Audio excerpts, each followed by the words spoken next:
नमस्कार. मी निलेश पाटील, तहसीलदार उत्तर सोलापूर. महसूल विभागाने 18 फेब्रुवारी 2026मध्ये श्री छत्रपती शिवाजी महाराजस्व अभियान समाधान शिबिर योजना हा पहिला टप्पा हा शासन निर्णय निर्गमित केलेला आहे. सदर शासन निर्णयाच्या अनुषंगाने मंडळ स्तरावर उत्तर सोलापूर तालुक्यातील मंडळ स्तरावरती कॅम्पचं आयोजन केलेलं आहे. प्रथमतः 7 मार्चला तिर्रे आणि कोंडी या मंडळामध्ये समाधान शिबिराचं आयोजन केलेलं आहे. त्यानंतर 14 मार्चला वडाळा आणि मार्डी या मंडळ स्तरावरती कॅम्पचं आयोजन केलेलं आहे. 10 एप्रिलला बाळे आणि शिळगी या मंडळ स्तरावरती कॅम्पचं आयोजन केलेलं आहे. 17 एप्रिलला सोरेगाव या मंडळामध्ये कॅम्पचं आयोजन केलेलं आहे.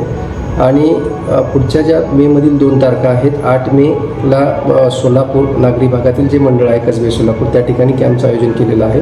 आणि 15 मे जे आहे ते 15 मेला मजरेवाडी या ठिकाणी समाधान शिबिर ह्या कॅम्पचं आयोजन केलेलं आहे.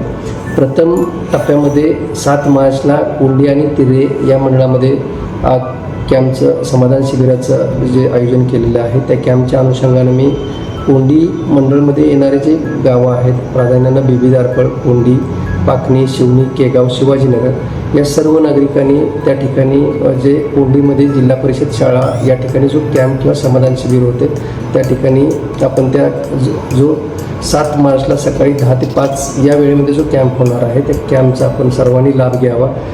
शासनाचे सर्व महसूल विभागाव्यतिरिक्त इतर जे विभाग आहेत त्या विभागाच्या ज्या लोककल्याणकारी किंवा जनकल्याणकारी ज्या योजना आहेत त्या सगळ्या योजनांचा लाभ त्या ठिकाणी वितरित करण्यात येणार आहे किंवा लोकांना त्या ठिकाणी मार्गदर्शन करून त्यांचे त्या ठिकाणी अर्जसुद्धा त्या ठिकाणी भरून घेण्यात येणार आहेत.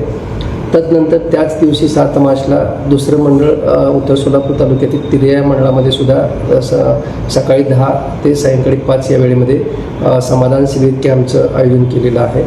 सदर मंडळातील डोणगाव, तेलगाव, बेलाटी, कवटे, देगाव, बसवेश्वरनगर, तिर्रे आणि हिरज या गावातील तिर्रे मंडळातील ही जी सांगितलेली गावं आहेत त्या नागरिकांसाठी तिर्यामध्ये कॅम्पचं समाधान शिबिर कॅम्पचं आयोजन केलेलं आहे. त्या कॅम्पसाठी सुद्धा माझी संबंधित मंडळातील नागरिकांना विनंती आहे की आपण मोठ्या संख्येनं सदर कॅम्पसाठी उपस्थित राहावं आणि शासनाचे जे वेगवेगळे विभाग आहेत त्या वेगवेगळ्या विभागाच्या वेगवेगळ्या ज्या योजना आहेत त्या योजनांचा आपण त्या ठिकाणी लाभ घ्यावा. धन्यवाद.